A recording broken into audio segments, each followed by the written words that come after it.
बर्बरीक के लिए 3 बाण ही काफी थे, जिसके बल पर वे कौरवों और पांडवों की पूरी सेना को समाप्त कर सकते थे। युद्ध के मैदान में भीम पौत्र बर्बरीक दोनों खेमों के मध्य बिंदु एक पीपल के वृक्ष के नीचे खड़े हो गए और यह घोषणा कर डाली कि मैं उस पक्ष की तरफ से लड़ूंगा जो हार रहा होगा। बर्बरीक की इस घोषणा से कृष्ण चिंतित हो गए। भीम के पौत्र बर्बरीक के समक्ष जब अर्जुन तथा भगवान श्री कृष्ण उसकी वीरता का चमत्कार देखने के लिए उपस्थित हुए, तब बर्बरीक ने अपनी वीरता का छोटा सा नमूना मात्र ही दिखाया। कृष्ण ने कहा कि यह जो वृक्ष है, इसके सारे पत्तों को एक ही तीर से छेद दो तो मैं मान जाऊंगा। बर्बरीक ने आज्ञा लेकर तीर को वृक्ष की ओर छोड़ दिया। जब तीर एक एक कर सारे पत्तों को छेदता जा रहा था, उसी दौरान एक पत्ता टूटकर नीचे गिर पड़ा। कृष्ण ने उस पत्ते पर यह सोचकर पैर रखकर उसे छुपा लिया कि यह छेद होने से बच जाएगा, लेकिन सभी पत्तों को छेदता हुआ वह तीर कृष्ण के पैरों के पास आकर रुक गया। तब बर्बरीक ने कहा कि प्रभु, आपके पैर के नीचे एक पत्ता दबा है, कृपया पैर हटा लीजिए, क्योंकि मैंने तीर को सिर्फ पत्तों को छेदने की आज्ञा दे रखी है, आपके पैर को छेदने की नहीं। उसके इस चमत्कार को देखकर कृष्ण चिंतित हो गए।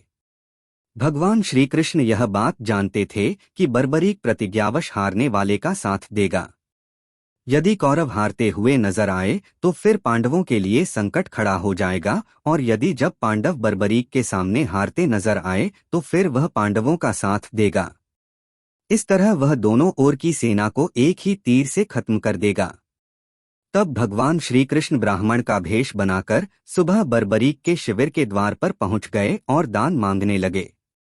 बर्बरीक ने कहा, मांगो ब्राह्मण, क्या चाहिए? ब्राह्मण रूपी कृष्ण ने कहा कि तुम दे न सकोगे। लेकिन बर्बरीक कृष्ण के जाल में फंस गए और कृष्ण ने उससे उसका शीश मांग लिया। बर्बरीक समझ गया कि यह ब्राह्मण नहीं कोई और है और वास्तविक परिचय देने के लिए कहा। श्री कृष्ण ने अपना वास्तविक परिचय दिया तो बर्बरीक ने खुशी खुशी शीश दान देना स्वीकार कर लिया। रात भर भजन पूजन कर फाल्गुन शुक्ल द्वादशी को स्नान पूजा करके बर्बरीक ने अपने हाथ से अपना शीश श्री कृष्ण को दान कर दिया।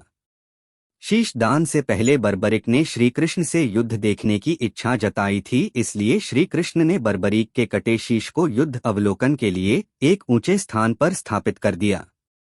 बर्बरीक के इस बलिदान से प्रसन्न होकर श्री कृष्ण ने बर्बरीक को वरदान दिया कि कलयुग में तुम मेरे श्याम नाम से पूजित होगे और तुम्हारे स्मरण मात्र से ही भक्तों का कल्याण होगा। आज बर्बरीक को खाटू श्याम के नाम से पूजा जाता है।